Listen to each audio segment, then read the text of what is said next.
नमस्कार दोस्तों, इन्फोटॉस के बहुत ही फ्रेश एपिसोड में आपका स्वागत है। तो चलिए शुरू करते हैं। आज की दोस्तों सबसे पहली अपडेट निकल कर आ रही है हमारी इंडियन टेलीकॉम इंडस्ट्री को लेकर, जहां पर दोस्तों हमारे देश में जो नेटवर्क कवरेज है उसको बेहतर बनाने के लिए हमारी सेंट्रल गवर्नमेंट के द्वारा कहा गया है कि वो हमारे देश में total 8 lakh new mobile towers को इंस्टॉल करने वाले हैं एंड अगले 2 सालों के अंदर अंदर ये जो काम है कंप्लीट कर दिया जाएगा। दोस्तों प्रेजेंट टाइम में जैसा कि आप जानते हैं कि हमारे देश में जो 5G लॉन्च है वो काफ़ी नज़दीक है, पर हमारे देश के बहुत सारे एरियाज अभी भी ऐसे हैं जहां पर नेटवर्क कवरेज इतनी बेहतर नहीं है। और इवन जिस सिटी में मैं रहता हूं वहां पर भी अभी जो 4G कवरेज है वो इतनी बेहतर नहीं है। और ये जो न्यू टावर होंगे ये आने वाले समय में डेफिनेटली इन सभी एरियाज में जो नेटवर्क कवरेज है उनको बेहतर बनाने का काम करेंगे।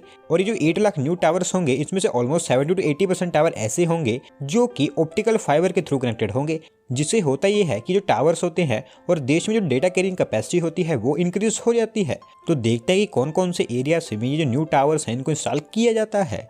अगली दोस्तों अपडेट निकल कर आ रही है हमारे देश के एक और डेकाकॉन स्टार्टअप को लेकर, जहां पर Bengaluru based online food delivery platform Swiggy इन्होंने कहा है कि इन्होंने एक न्यू फंडिंग राउंड में $700 मिलियन की न्यू फंडिंग को रेज कर लिया है, जिसके चलते स्टार्टअप की जो वैल्यूएशन है वो $10 बिलियन से ऊपर पहुंच चुकी है। और इसी के चलते स्टार्टअप ने डेकाकॉन स्टेटस को अचीव किया है। तो दोस्तों जिन लोगों को नहीं पता मैं उनको बता दूं कि डेकाकॉन स्टार्टअप का मतलब होता है वो स्टार्टअप जिनकी वैल्यूएशन 10 बिलियन या फिर उससे ऊपर पहुंच गई हो। और स्विगी से पहले सिर्फ इंडिया में 3 डेकाकॉन स्टार्टअप ही थे, जिसमें पेटीएम, बायजूस एंड ओयो ये तीनों का नाम शामिल होता है। और अब $700 मिलियन की फंडिंग के चलते स्विगी की जो वैल्यूएशन है वो $10.7 बिलियन पर पहुंच गई है, जबकि इससे पहले आज से जस्ट 6 महीने पहले इनकी जो वैल्यूएशन थी वो $5.5 बिलियन की थी। और इनकी जो न्यू अचीवमेंट है ये इसको हमारे देश का 4th डेकाकॉन स्टार्टअप बना देती है।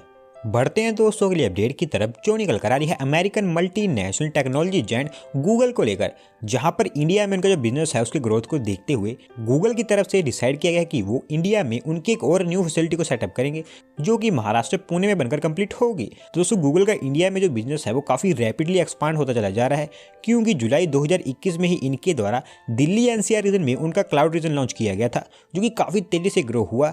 एंड उसके बाद में इन्होंने मुंबई में भी उनका जो क्लाउड रीजन था वो लॉन्च कर दिया था। एंड अब ये भी काफ़ी तेज़ी से ग्रो होता चला जा रहा है, जिसके रिस्पॉन्स को देखते हुए इनकी तरफ से डिसाइड किया गया है कि वो इंडिया में उनकी प्रेजेंस को और बेहतर बनाएंगे। और इनकी ये जो न्यू फैसिलिटी पुणे में बनकर तैयार होगी इसके लिए इन्होंने पुणे में ऑलरेडी लैंड को आइडेंटिफाई कर लिया है। एंड पुणे की न्यू फैसिलिटी के लिए इन्होंने हायरिंग भी स्टार्ट कर दी है। और इसी साल के सेकेंड हाफ में इनकी ये जो न्यू फैसिलिटी है ये पुणे में ओपन कर दी जाएगी।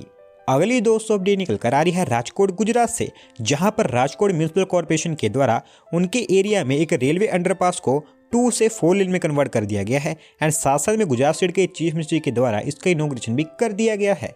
तो दोस्तों लक्ष्मी नगर रेलवे स्टेशन जो कि राजकोट रेलवे स्टेशन की बहुत ही प्रॉक्सिमिटी में है, यहाँ पर एक अंडरपास पहले से बनकर तैयार हुआ था जो कि 2 लेन्स का था। एंड साथ साथ में इसकी हाइट भी इतनी ज़्यादा नहीं थी, जिसके चलते होता यह था कि यहाँ पर सिर्फ 2 व्हीलर्स और जो छोटी कार्स हैं वो ही इसको पास कर पाती थी।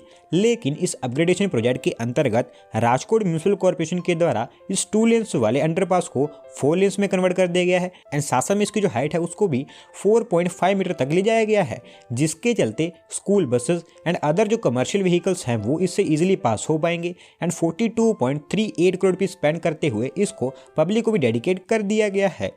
अगली दोस्तों अपडेट निकल कर आ रही है हमारे देश के एक और न्यू यूनिकॉर्न स्टार्टअप को लेकर, जहां पर Hyderabad based software startup Darwin box की तरफ से कहा गया है कि उन्होंने एक न्यू फंडिंग राउंड में $72 मिलियन की फंडिंग को रेज कर लिया है, जिसके चलते ये स्टार्टअप हमारे देश का न्यू यूनिकॉर्न स्टार्टअप बन चुका है, जिन्होंने हमारे देश के इस साल के यूनिकॉर्न क्लब को ज्वाइन किया है। दोस्तों पिछले 1 साल के अंदर अंदर जो स्टार्टअप है ये 200% से ज़्यादा ग्रो हो गया है। एंड ये इतनी तेज़ी से ग्रो इसलिए हो पाया है क्योंकि करंटली इंडिया में काफ़ी बड़ा स्टार्टअप ट्रांसफॉर्मेशन देखने को मिल रहा है, जिसके चलते हमारे देश में कंटिन्यूसली रेगुलर बेसिस पर न्यू यूनिकॉर्न्स हमें देखने को मिल रहे हैं। और वैसे बात करें स्टार्टअप की तो ये स्टार्टअप हैदराबाद सिटी का फर्स्ट स्टार्टअप है, जो कि हमारे देश का इस साल का 4th यूनिकॉर्न स्टार्टअप है। और ये जो न्यू फंडिंग इनको मिली है जो कि अराउंड $72 मिलियन की है, इसके चलते इनकी जो वैल्यूएशन है वो $1 बिलियन से ऊपर पहुंच गई है। एंड साथ साथ में स्टार्टअप के द्वारा ये कहा गया है कि वो उनकी इस न्यू फंडिंग को उनकी जो ग्लोबल प्रेजेंस है जो कि करंटली 12 कंट्रीज में है उसको और भी एक्सपांड करने के लिए इन्वेस्टमेंट करेंगे। अगली दोस्तों अपडेट निकल कर आ रही है तमिलनाडु की कैपिटल सिटी चेन्नई से, जहां पर दोस्तों चेन्नई सिटी का जो ग्रीन एरिया एंड साथ में वहां पर जो ग्रीन स्पेसेस हैं उनको इंक्रीज करने के लिए ग्रेटर चेन्नई कॉर्पोरेशन के द्वारा ये डिसाइड किया है कि वो चेन्नई में 23 न्यू पार्क्स को सेटअप करने वाले हैं, क्योंकि तमिलनाडु गवर्नमेंट के द्वारा इन पार्क्स को सेटअप करने के लिए जो प्रपोजल है वो अप्रूव कर दिया गया है। तो दोस्तों सिंगरा चेन्नई 2.0 ये एक ऐसी स्कीम है जिसके अंतर्गत चेन्नई की हेरिटेज, कल्चरल, इंफ्रास्ट्रक्चर इन सब चीज़ों को रीडेवलप एंड रिवैम्प किया जा रहा है। और इसी स्कीम के अंतर्गत ये जो 23 न्यू पार्क्स हैं ये बनकर तैयार होंगे, जिनका प्लान पहले ही बनाया गया था लेकिन इनको अप्रूव अभी किया गया है। और ये जो पार्क्स होंगे यहाँ पर pavements, children play area, open spaces, lawn area, fitness equipments, इस तरह की सभी चीज़ें बनकर तैयार होंगी एंड 18.48 करोड़ रुपये स्पेंड करके इन 23 पार्क्स को सेटअप किया जाएगा। इसके साथ साथ में ग्रेटर चेन्नई कॉर्पोरेशन का एक और प्रपोजल अप्रूव किया गया है, जिसके अंतर्गत चेन्नई में एग्जिस्टिंग 5 पार्क्स को भी रीडेवलप किया जाना है, जिसके ऊपर 5.95 करोड़ रुपये स्पेंड किए जाएंगे।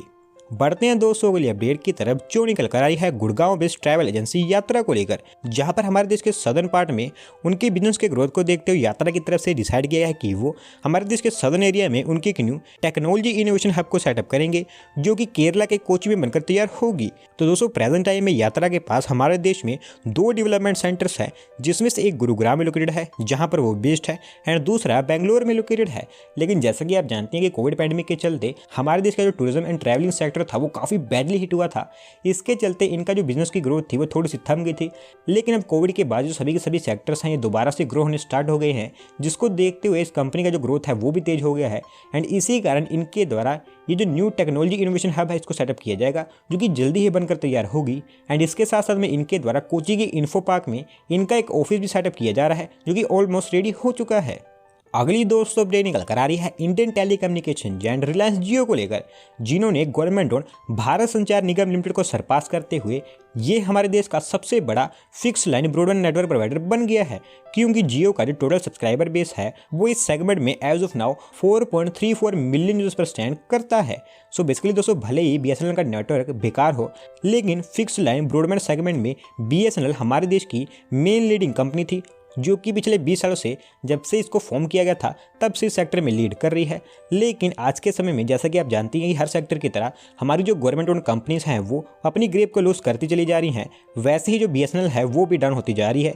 और एज ऑफ नवंबर 2021 रिलायंस जियो का इस सेगमेंट में जो कस्टमर बेस है वो 4.34 मिलियन यूजर्स पर स्टैंड करता है, जबकि BSNL का यूजर बेस 4.2 मिलियन यूजर्स पर स्टैंड करता है।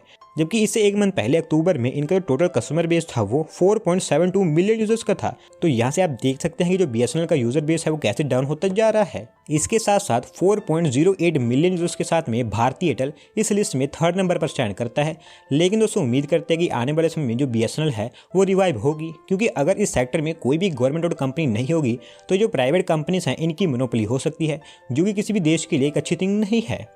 आज की दोस्तों लास्ट अपडेट निकल कर आ रही है हमारी नेशनल कैपिटल दिल्ली से, जहां पर न्यू दिल्ली म्यूनिसिपल कॉर्पोरेशन के द्वारा डिसाइड किया गया है कि हनुमान मंदिर, जो कि दिल्ली के कनॉट प्लेस एरिया में लोकेटेड है, और इस टेम्पल का जो कॉम्प्लेक्स है उसको रीडेवलप करके ब्यूटीफाई किया जाएगा, ताकि यहाँ पर जो विजिटर्स एंड डिवोटीज आते हैं उनको और भी बेहतर फैसिलिटीज मिल सके। तो दोस्तों इस इनिशिएटिव के अंतर्गत होगा ये कि जो टेम्पल कॉम्प्लेक्स होगा इसको पूरी तरह से ब्यूटीफाई एंड रीडेवलप किया जाएगा, जिसमें जैसलमेर स्टोन्स एंड ग्रेनाइट का इस्तेमाल किया जाएगा। इसके साथ साथ में इस टेम्पल कॉम्प्लेक्स में green toilet blocks, sanitary napkin vending machines, इस तरह की थिंग्स भी बनकर तैयार होंगी। और पूरा का पूरा जो पुराना फ्लोर है उसको ग्रेनाइट एंड जैसलमेर मार्बल से रिप्लेस किया जाएगा। New drainage system, 24/7 water supply, CCTV surveillance, new decorative lights, sewage treatment plants, sign boards, इस तरह की सभी न्यू थिंग्स बनकर तैयार होंगी। और जल्दी इसका जो डेवलपमेंट वर्क है वो भी स्टार्ट कर दिया जाएगा, क्योंकि इसके जो टेंडर है वो ऑलमोस्ट रेडी हो चुके हैं। तो दोस्तों आज की वीडियो में बस इतना ही। अगर आप अपनी तरफ से कोई अपडेट सबमिट करना चाहते हैं तो डिस्क्रिप्शन में दिए गए लिंक पर क्लिक करके सबमिट कर सकते हैं। और अगर आज की वीडियो पसंद आई हो तो वीडियो को लाइक करें, चैनल को सब्सक्राइब करें। धन्यवाद आपका वीडियो को देखने के लिए।